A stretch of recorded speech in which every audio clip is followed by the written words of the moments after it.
श्री कृष्ण कहते हैं, डर से बड़ा कोई शत्रु नहीं। क्यों? क्योंकि डर हमें वही काम करने से रोकता है जो हमें करना चाहिए। डर हमारे सपनों का गला घोंट देता है। डर हमें जिंदा होते हुए भी अंदर से मार देता है। लेकिन अगर हम ये समझ लें कि न त्वेवाहम जातु नासम न त्वम नेमे जनाधिपा न चैव न भविष्यामः सर्वे वयमतः परम, तो हम जान जाएंगे कि हम शरीर नहीं हैं, हम आत्मा हैं, अजर अमर अडिग। और आत्मा को क्या हार सकता है? कोई दुख, कोई असफलता, कोई आलोचना? नहीं।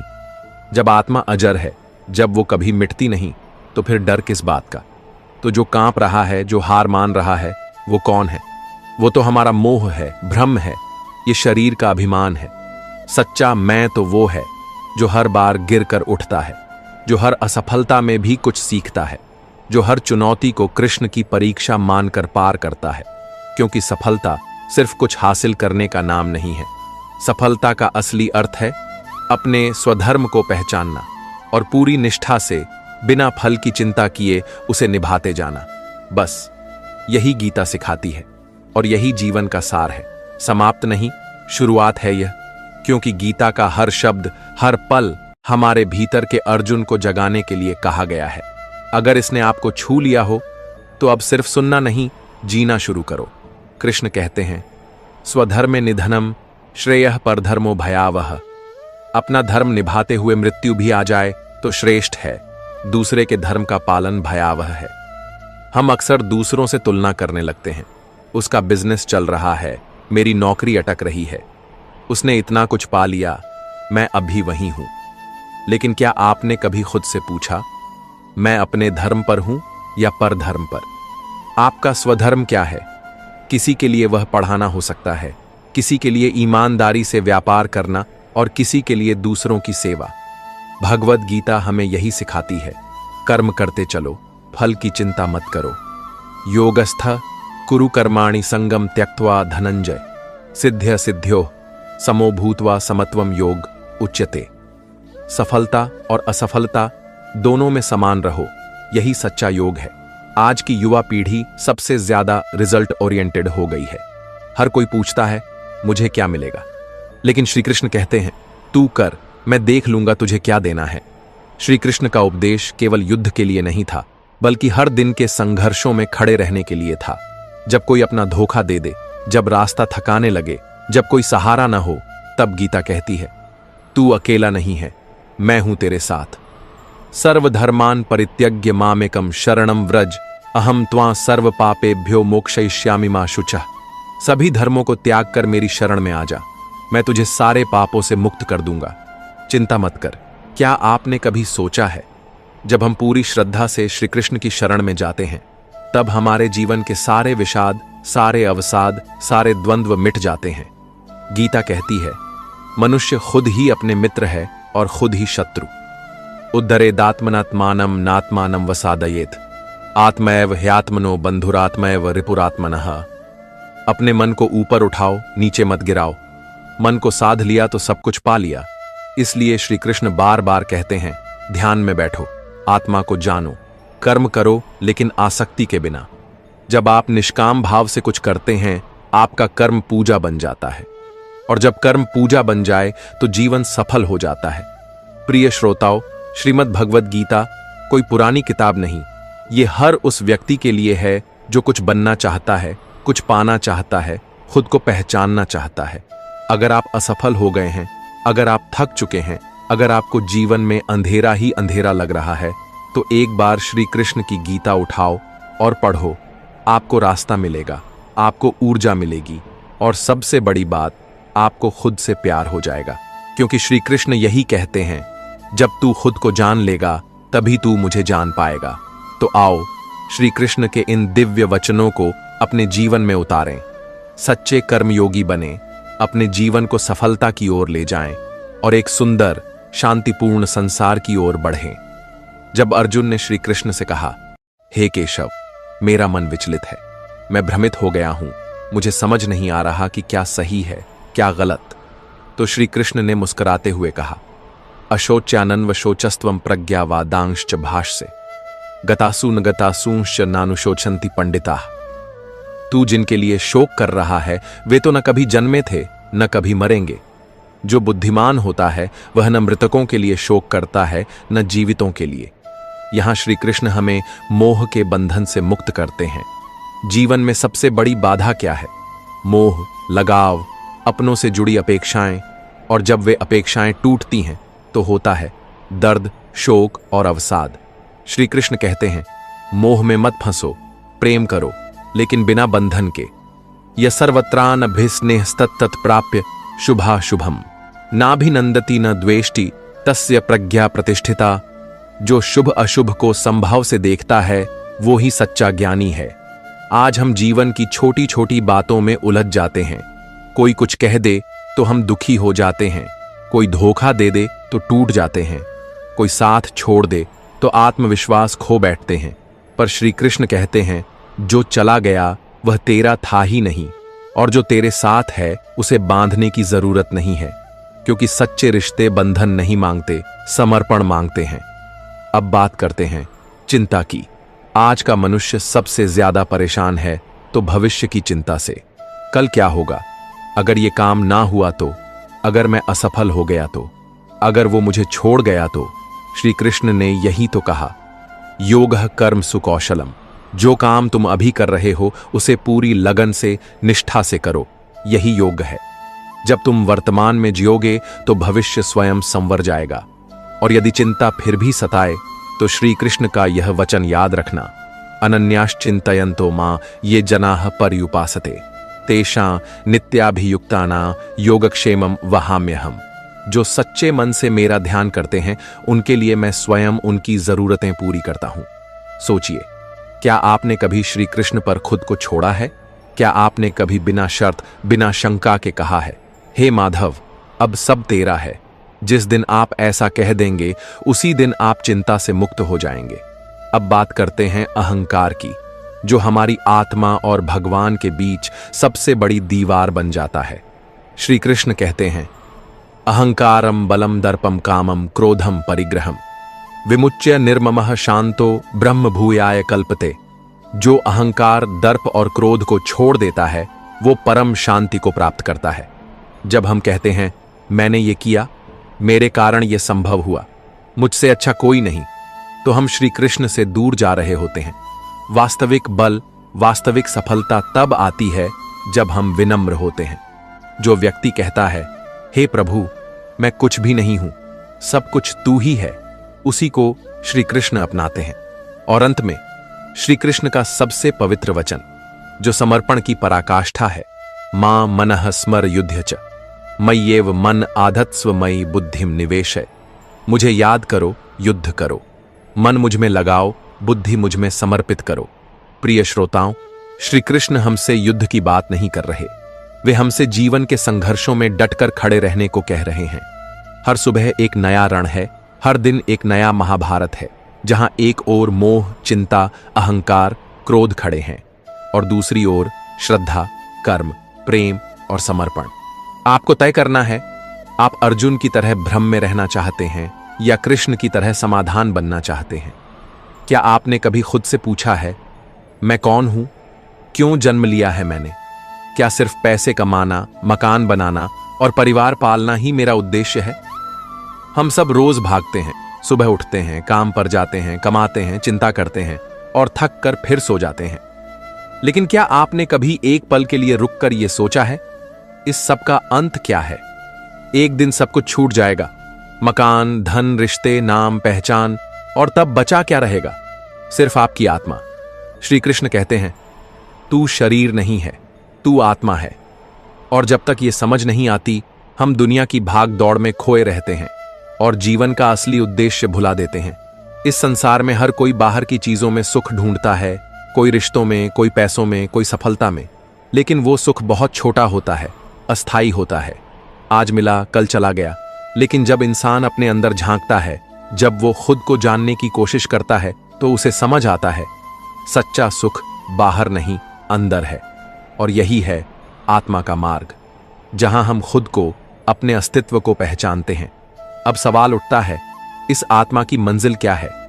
श्री कृष्ण कहते हैं, आत्मा का उद्देश्य है परमात्मा से मिलना, जैसे नदी का जल अंत में समंदर से मिलता है, वैसे ही आत्मा की यात्रा भी ईश्वर तक जाने के लिए होती है। और इस यात्रा में सबसे जरूरी होता है भक्ति। भक्ति का अर्थ सिर्फ मंदिर जाकर प्रार्थना करना नहीं है। भक्ति का मतलब है ईश्वर को अपने जीवन का हिस्सा बना लेना।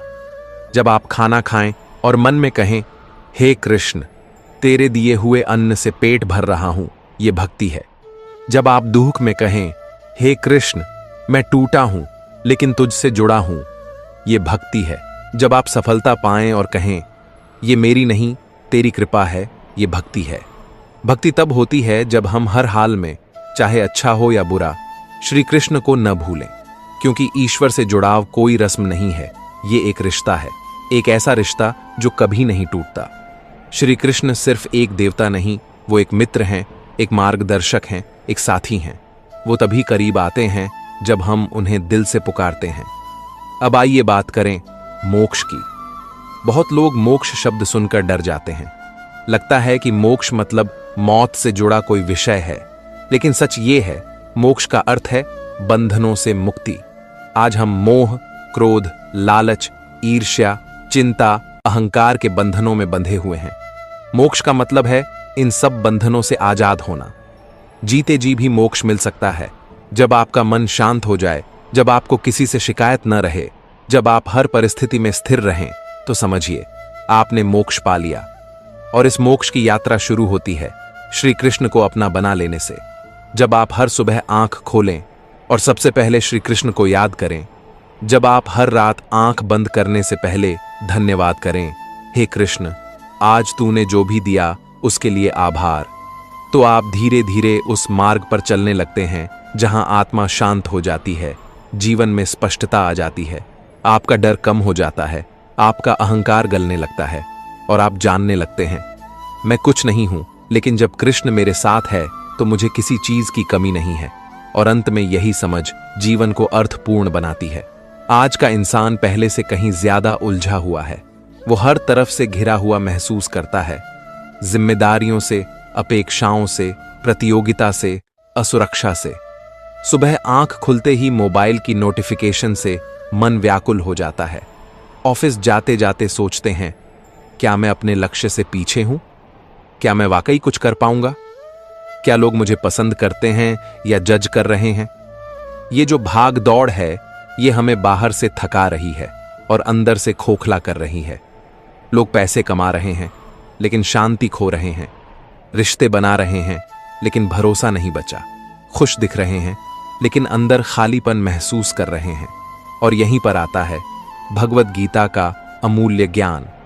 भगवद गीता हमें बार बार याद दिलाती है कि हर समस्या की जड़ हमारे मन में है। दुनिया वही रहती है, परिस्थितियां भी वही, लेकिन जब हमारा मन स्थिर हो जाता है तो वही कठिन परिस्थिति भी हमें झुकाने की बजाय मजबूत बना देती है। उदाहरण के तौर पर, जब कोई हमें अपमान कर देता है तो समस्या उस अपमान में नहीं होती, समस्या होती है हमारे मन की प्रतिक्रिया में। अगर मन कमजोर है तो वो अपमान हमें तोड़ देगा, लेकिन अगर मन गीता के मार्ग पर है तो हम कहेंगे, ये उसका दृष्टिकोण है, मेरा आत्मसम्मान उससे नहीं घटता। इसका मतलब ये नहीं कि गीता हमें कमजोर बनाती है, बल्कि वो हमें भीतर से इतना मजबूत बनाती है कि कोई भी चोट हमें झुका न सके। आज हर दूसरा व्यक्ति तनाव से जूझ रहा है। किसी को नौकरी की चिंता है, किसी को रिश्तों की, किसी को भविष्य का डर है, तो किसी को अतीत की गलती सता रही है। कई लोग रात को सो नहीं पाते, मन में बेचैनी रहती है। पर भगवद गीता कहती है, जिस दिन तू अपने कर्मों पर ध्यान देगा और परिणाम की चिंता छोड़ देगा, उस दिन तू सच में चैन से सो पाएगा। क्योंकि गीता का मार्ग है पूर्ण समर्पण और वर्तमान में जीना। हम भविष्य में झांक कर घबराते हैं, जबकि श्री कृष्ण कहते हैं, जो बीत गया वो सपना था, जो आएगा वो भ्रम है, तू जो अभी कर रहा है वही तेरा सत्य है। जब हम सिर्फ आज पर ध्यान देते हैं, बिना पछतावे, बिना डर के, तभी हम सच्चे अर्थों में तनाव से मुक्त हो पाते हैं। रिश्ते आजकल बहुत नाजुक हो गए हैं। एक छोटी सी बात पर तकरार हो जाती है, घरों में बोलचाल बंद हो जाती है, रिश्ते दरारों में बदल जाते हैं। यह इसलिए होता है क्योंकि हम स्वार्थ से जुड़े रिश्ते बनाते हैं। जहां अपेक्षाएं ज्यादा और समर्पण कम होता है। जब कोई हमारी अपेक्षाओं पर खरा नहीं उतरता तो हमें लगता है इसने मुझे धोखा दिया। लेकिन गीता हमें सिखाती है कि रिश्ते निभाने का मूल मंत्र है स्वार्थ छोड़कर सेवा। कृष्ण अर्जुन के सारथी बने, एक योद्धा के लिए भगवान ने रथ चलाया। यह हमें सिखाता है कि सच्चा रिश्ता वही है जो सेवा से शुरू होता है और समर्पण पर टिकता है। अगर आप चाहते हैं कि आपके रिश्ते मजबूत हों तो गीता कहती है दूसरे को बदलने की जगह खुद को बदलो, अपेक्षा की जगह समझ को जगह दो, और सबसे जरूरी हर रिश्ते में ईश्वर को याद रखो, वही संतुलन बनाए रखेगा। असफलता सबसे बड़ा डर बन चुकी है। लोग कोशिश करने से पहले ही हार मान लेते हैं। क्या होगा अगर मैं फेल हो गया? लोग क्या कहेंगे? मैं बार बार क्यों हार जाता हूं? श्रीमद् भगवद गीता कहती है असफलता अंत नहीं, एक अनुभव है। हर बार जब तुम गिरते हो तुम कुछ नया सीखते हो, और हर सीख तुम्हें उस मंजिल के करीब ले जाती है जो तुम्हारी है। कृष्ण हमें ये समझाते हैं कि हमें खुद पर विश्वास तब भी रखना चाहिए जब पूरी दुनिया हमें नकार दे, क्योंकि जब हम खुद को छोड़ देते हैं तो जीवन की कोई राह नहीं बचती। लेकिन जब हम कहते हैं मैं गिरा हूं लेकिन टूटा नहीं हूं, मुझ में हिम्मत है फिर उठने की, तब हम गीता के पथ पर होते हैं। आज बहुत से लोग पूछते हैं मैं ये सब क्यों कर रहा हूं? मेरे जीने का उद्देश्य क्या है? मैं सच में क्या बनना चाहता हूं? और क्योंकि उन्हें इसका उत्तर नहीं मिलता, वो या तो भटक जाते हैं या टूट जाते हैं। गीता हमें बहुत स्पष्टता से बताती है तुम्हारा उद्देश्य केवल कमाना, जीना और मर जाना नहीं है। तुम यहां आत्मा के विकास के लिए आए हो, ताकि तुम खुद को जानो, अपने कर्म से दूसरों के जीवन में रोशनी लाओ और एक दिन उस परम शक्ति से जुड़ सको जिससे तुम निकले हो। जीवन तभी सार्थक बनता है जब हम सिर्फ खुद के लिए नहीं, दूसरों की भलाई के लिए भी कुछ करने लगते हैं। और जब हम ये करते हैं तब हर सुबह जागना अर्थपूर्ण लगता है, हर दिन जीना पूजा बन जाता है, और तब हम जीवन के सच्चे लक्ष्य की ओर बढ़ते हैं। अर्जुन की बातें सुनने के बाद श्री कृष्ण के चेहरे पर गहराई से भरी शांति और गंभीरता आ गई। उनका स्वर अब पहले से अधिक स्थिर, गूंजता हुआ और शांत था। उन्होंने अर्जुन की आंखों में देखा जैसे एक गुरु अपने शिष्य की आत्मा में झांक रहा हो। श्री कृष्ण बोले, अर्जुन, तुम जिस मोह, करुणा और भय में फंसे हो, यह कोई नई बात नहीं है। हर मानव जब अपने कर्तव्य के मार्ग पर चलता है तो वह इन भावनाओं से टकराता है, लेकिन जो इनमें उलझ गया वह जीवन के सबसे बड़े सत्य को नहीं जान पाता। श्री कृष्ण ने अर्जुन से कहा, तुम इस शरीर को देख रहे हो और उससे जुड़ी अपनी भावनाओं को पकड़ बैठे हो, लेकिन अर्जुन, यह शरीर नश्वर है, यह मिट्टी से बना है और एक दिन मिट्टी में ही मिल जाएगा। तुम्हारे प्रियजन जिनसे तुम इतना मोह कर रहे हो, वे भी केवल शरीर हैं। आत्मा जो इन शरीरों में निवास करती है वह न तो जन्म लेती है और न ही मरती है। तुम जिसे मारने जा रहे हो वह केवल शरीर है, आत्मा नहीं। श्री कृष्ण की बातें सुनकर अर्जुन थोड़ी देर चुप हो गया। उसकी आंखें अब भी गीली थीं, लेकिन उन आंखों में एक जिज्ञासा भी झलकने लगी थी। क्या वास्तव में आत्मा अमर है? श्री कृष्ण ने जैसे अर्जुन के मन को पढ़ लिया था। उन्होंने आगे कहा, अर्जुन, जिस तरह मनुष्य पुराने कपड़े उतारकर नए पहनता है, उसी तरह आत्मा एक शरीर छोड़कर नया शरीर धारण करती है। यह केवल परिवर्तन है, विनाश नहीं। श्री कृष्ण ने अर्जुन को समझाया कि जीवन में मृत्यु उतनी ही स्वाभाविक है जितनी कि जन्म। जो जन्मा है वह एक दिन मरेगा और जो मरा है वह पुनः जन्म लेगा। इसीलिए जो निश्चित है उस पर दुख क्यों करना? उन्होंने कहा, तुम जिनके लिए दुखी हो रहे हो वे कभी नष्ट नहीं होंगे। वे केवल शरीर रूप से तुम्हारे साथ नहीं रहेंगे। क्या तुमने कभी देखा है कि जब कोई प्रिय व्यक्ति मरता है तो उसके शरीर को अग्नि को समर्पित कर दिया जाता है, लेकिन तुम्हारे मन में उसकी यादें, उसकी बातें, उसकी आत्मा जैसे अब भी जीवित रहती हैं? क्योंकि आत्मा अमर है अर्जुन। यह कहते कहते श्री कृष्ण का स्वर धीमा नहीं हुआ, बल्कि अब उसमें एक अडिग स्थिरता थी, एक गहरी समझ जो उन्होंने स्वयं जीवन के हर पक्ष को अनुभव करके पाई थी। दोस्तों, आपको यह वीडियो पसंद आया तो कमेंट में राधे कृष्णा लिखना नहीं भूलना। और चैनल को सब्सक्राइब तथा वीडियो को लाइक अवश्य करें।